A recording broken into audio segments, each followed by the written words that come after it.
It's a circle line, so we'll either do a big circle. Anything we miss, we will hit again. And look at that beautiful green. I thought it was gone from the snow yesterday, but that gives me heart. It is the actual St. Patrick's Day, by the way. This is a true fact. I'm Irish on my mother's side, and my birthday is December 17th, exactly 9 months from today. So I've been celebrating St. Patty's Day since before I was born. We are pretty near to where the Bean is at. I know you all want to see the Bean. The Bean is not on the tour, it's at the street level, but it's about 100 yards south of here. And we can hear those Canadian geese honking up the river, and the lakeshore are bird migration highways, and it is the springtime. Going over Columbus Drive here, these steel beams under these bridges are the same type of steel beams, all with the same pattern you see on the skyscrapers. No two bridges are exactly the same, no two bridge houses, the little offices are exactly the same either. And we can see some real Chicago Windy City classics here. And directly ahead of us on the right is the Wrigley Building from 1924. That big white Spanish cathedral-inspired office building has that square clock tower on top.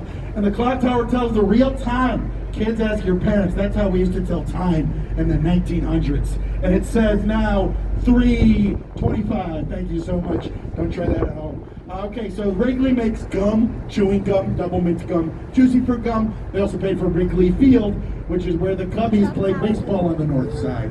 This particular building was inspired by a specific cathedral in Spain called La Giralda in Sevilla, in the south of Spain. There used to be a mosque, but this one's a big office building. So instead of a big open house of worship, it is still a big cube, but it is all subdivided into offices. Now there's a lot of design offices there, including all Skidmore, Owings, and Merrill, which made a bunch of Chicago landmarks, which we will see. That white rock is all terracotta. That is a ceramic product that comes from baked mud. That word terracotta means baked earth in Italian. And a lot of these white-faced rock buildings from the 1920s are made to be illuminated at night. In the 1920s, a lot of people had never seen electric lights before, so seeing a big white castle illuminated in light would have been like something out of a dream. Hey, what's up? We can always wave. I'm always saying the greatest architecture of all is the human spirit. And this bridge named for Jean-Baptiste Pontchartrain is the oldest double-decker steel drawbridge created for cars in the world. This is 105 years old.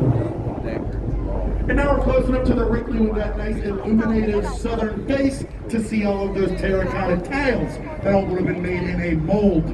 And a lot of these, like I said, these 1920s towers are made to be viewed with the eyes of a child.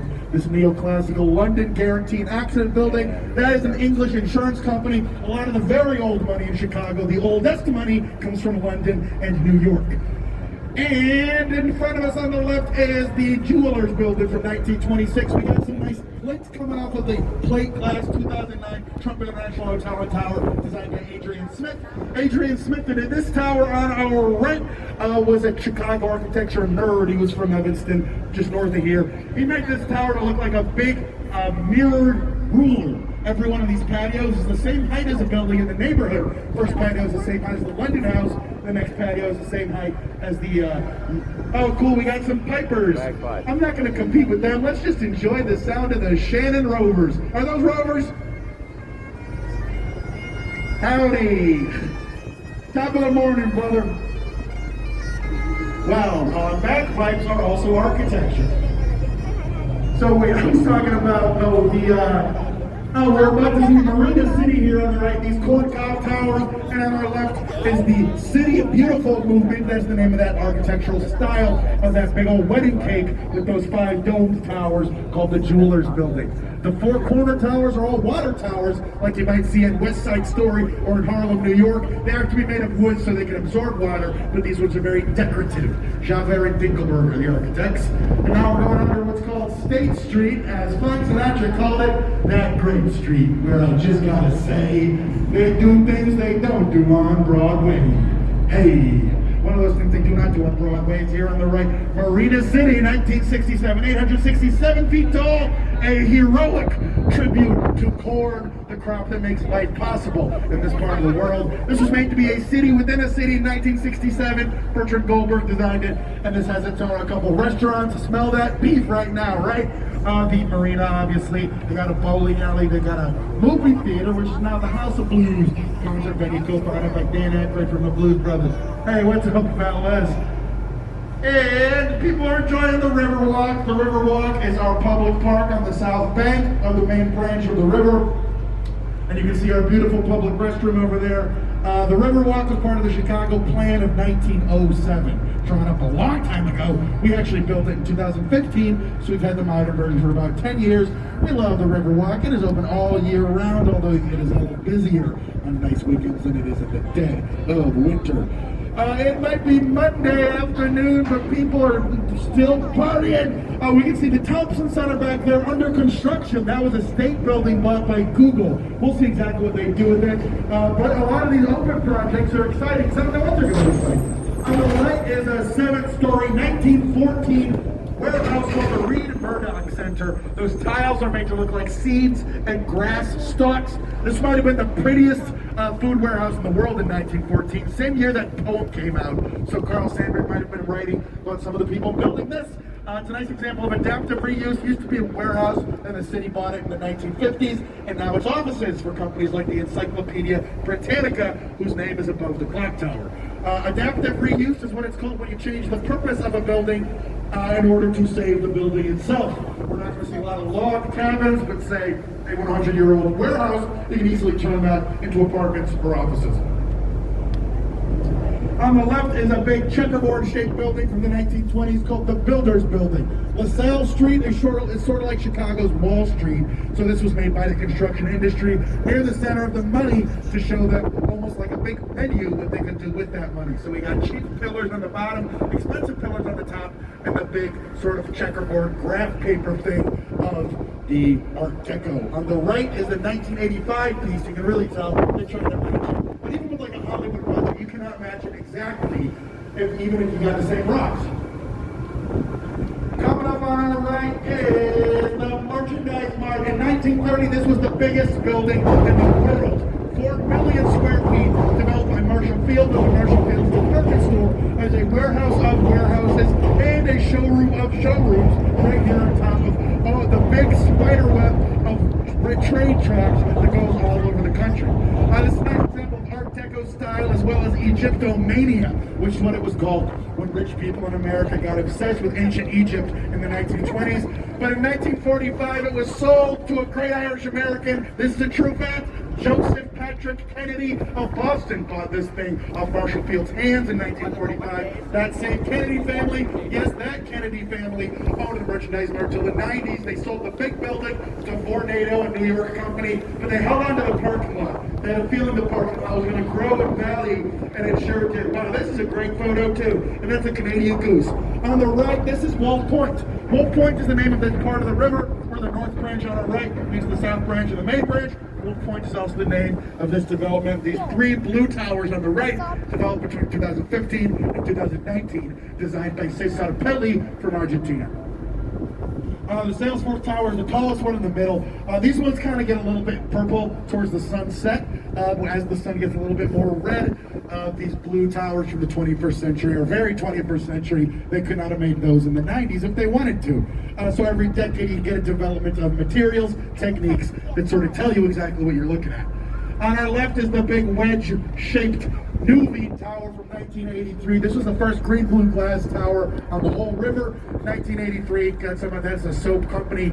It's on the grid system, 90 degrees, and it sits over Upper and Lower Wacker Drive. On the right is Lake River Point Tower, with that big arch that sits over active train tracks. My cousin Steve works there. He might be in there today. Who knows? I forget what the company's called. But that is a real fact. Steve works there. Those holes inside the plaza, those are all ventilation holes with spinning fans under there. There are active train tracks all over the West Bank.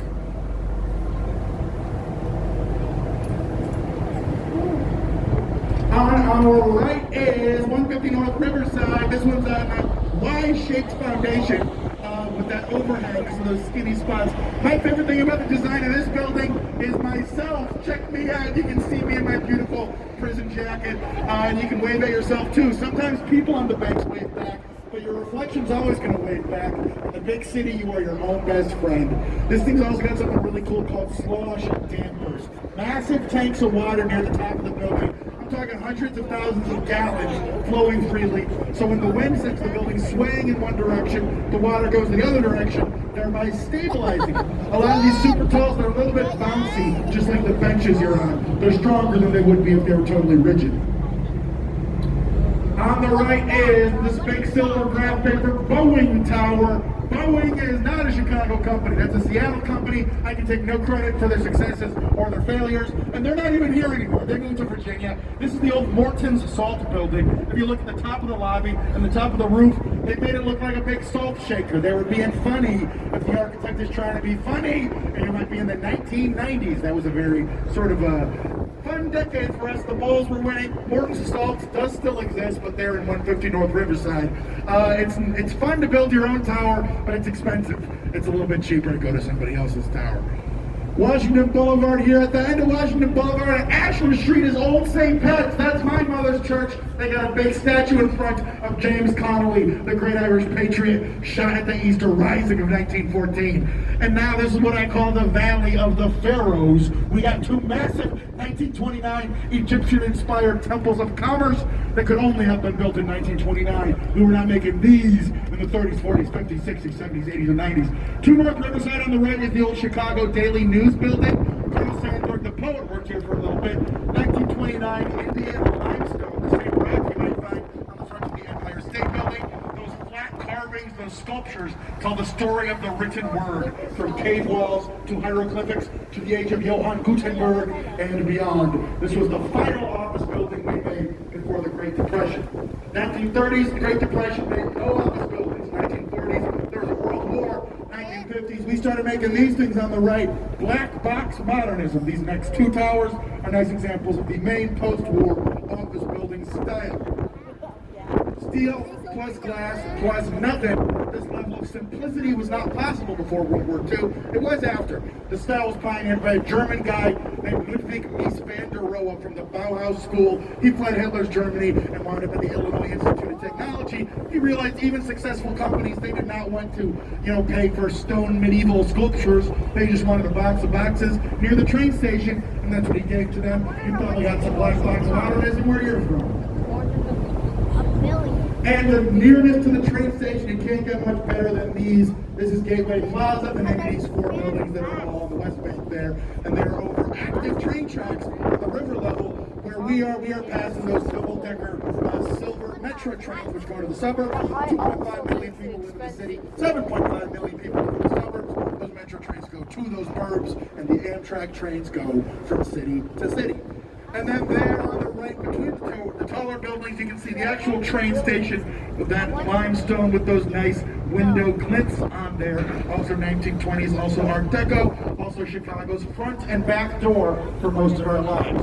We are in the age of the automobile now. That can be not mistakable. But if we have a sort of bright high-speed rail future, not this year, not next year, but maybe some other time, if we have high-speed trains, this train station will be an American center.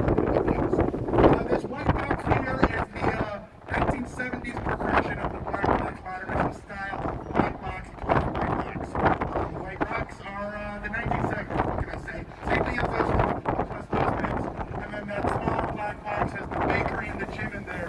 And they're probably both full of office workers today for one day. You can just go back and forth between the bakery and the gym for your whole entire life if you want to. And those big black X's are there instead of pillars. Black bracings on the outside means no pillars on the inside. More square footage, more money. And on the right here is the 1980s version of the office tower. Green, blue glass, sleek, floating gently with the river, beautiful trees underneath. But what is that in the reflection? What is that red thing? Why, that is us. We are here on the left. You can see that white shaped river.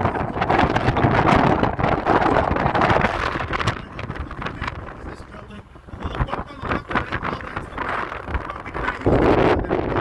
And then they put a map on themselves and then put themselves on the map. Now there's something to talk about. I don't even know what they do there. I don't know what it's called, but the map's pretty cool. We started doing these riverboat tours in the year 2000, so many of the renovations are designed. You see the maps in the year 2000 for your very eyeballs on this very bench. And here on the right, if anybody likes Batman, this old post office was in the Dark Knight. This post office played a bank. in the 2008 Batman movie that filmed in Chicago, the bank that gets robbed by the Joker with the zip lines on the opening scene. Now it is tech offices. This used to be the biggest post office in the world. Much like the merchandise mart, it was sort of situated in the spot that was for international or cross-national shipping via trains. And now companies like Uber, Walgreens, PepsiCo, Milwaukee Tools, whatever else it says on that sign, make their home right here where the highway meets the train tracks. And we got a new type of noise and a new type of steel above us. This is the interstate highway. On one side, this is the Congress Parkway that goes southwest of Kansas City, Missouri. On the other side, this is a South Loop Street called Ida B. Wells Drive. Ida B. Wells was a journalist from Mississippi who moved to Chicago in the 1890s to write about the World's Fair. She was not planning on staying here, but she found an audience, she found a vibe, she found a community, she found a home. Ida B. Wells became a pioneer of what's called the Great Migration, when millions of black Americans moved from the rural South of America to the urban North, places just like Chicago between 1900 and 1970. Much of what makes Chicago, Chicago, the blues, the jazz, the rock and roll, the food, the fashion, and a whole lot of people came up from the Mississippi Delta on trains to Union Station or in cars and settled in neighborhoods such as Rockville on the south side, which was walking distance to a lot of manufacturing, including the Union Stockyards. It is a whole city of neighborhoods, though every single neighborhood has its own architectural language. You can read any building like a book if you know exactly how, especially houses of worship will tell stories that go back decades, centuries, and millennia. And there's not so much green dye anymore. We can't quite see it. Wow, almost lost my hat. Hold on to yours as well. But the river itself might be the most engineered thing we see on this entire tour. We get our drinking water from Lake Michigan. That's true now. That was also true 150 years ago. But as I said before, 150 years ago, the river flowed into the lake. So we have these massive factories, the biggest factories in history at the time, new types of pollution. It was killing people in new ways. This raw sewage, this blood, this sulfur, this gasoline was all piled up in the lake where we get our drinking water. And it became clear if we used dynamite to blow up 45 miles of Illinois, millions of pounds, hundreds of thousands of tons, we could reverse the flow of the river, connect it to the Illinois River, and get all of the raw sewage out of the lake and into the river and towards St. Louis, Missouri, where it belongs. St. Louis, Missouri did not like that. They tried to sue us in 1900, believe it or not, but luckily they were unsuccessful. This town invented paying judges, no wrongdoing admitted, undefeated, greatest city of all time. I know we love St. Louis. We have more in common than we have apart. If you're from St. Louis, thank you for coming. Okay, let's jump into the 1980s. Here on the left, this is River City, Bertram Goldberg's long-awaited sequel to Marina City, those concrete core top towers we saw in the main branch. Those two north towers are made to look like grain elevators, the first skyscrapers in Chicago history. The rest are more S-shaped core anatomy, just like at Marina City before. Every one of those kernels is a 1 to 4 bedroom apartment, and just like Marina City, this is a city within a city with a couple businesses for its inhabitants to use.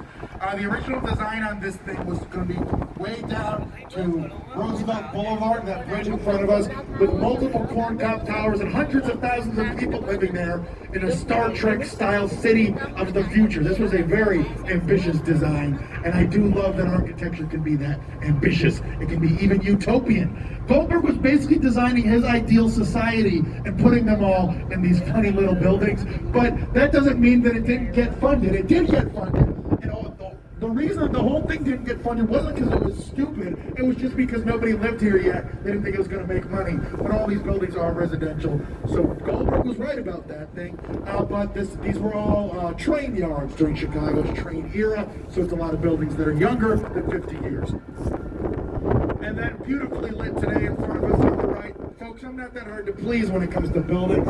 I like when the big thing looks like a little thing. And this gigantic iPhone charger is our old coal burning power plant that was disused in 2011 but built in the 1910s. It is a big old building that has not been been demolished because it sits right between the river and the train tracks. Those train tracks are not any old train tracks. Those are vital infrastructure. Shutting down those train tracks to blow up a power plant would be very expensive. A lot of sort of vital stuff, medicine going to Minneapolis and St. Paul needs to use that. So it's a candidate for adaptive reuse. What would you do with that thing? There's a beautiful herd of high school track and field runners, or maybe they're from the University of Illinois, Chicago. We can see the wonderful south side stretching before us underneath our neighbors, doing a little bit of a jog for the springtime. Or maybe they're doing the Shamrock Shuffle. That is a charity run that a lot of my cousins and stuff do. Okay, down the south side down there is Chinatown on the left. You can see those massive one-piece railroad bridges too. If we were to keep on drifting, we would see Pilsen, the Latino neighborhood, historically Czech. And then we would see Bridgeport, the Irish neighborhood where my mother's from, also where Mayor Daley's from, also where the Plumbers Union that dyes the river is located. Beyond that is the airport, and then the suburbs. About 5 miles down this river is where I was originally born, a suburb called Western Springs. 40 miles down the river from that is where my dad is from in Joliet, and then Peoria, Springfield, St. Louis, Missouri, Memphis, Tennessee, the Mississippi coast, and New Orleans, Louisiana. We will not go that far. You only paid for 60 minutes. If we were to take a left on Roosevelt Boulevard there and go all the way to the lake, we would end up at the museum campus where we have our planetarium, our aquarium, our field museum with all the dinosaur bones, and Soldier Field where the Bears play football. The Bears, I thought they were going to win last year, and they did not. They did not get close. The Bears are depressing. Let's talk about something less depressing, like the Great Chicago Fire.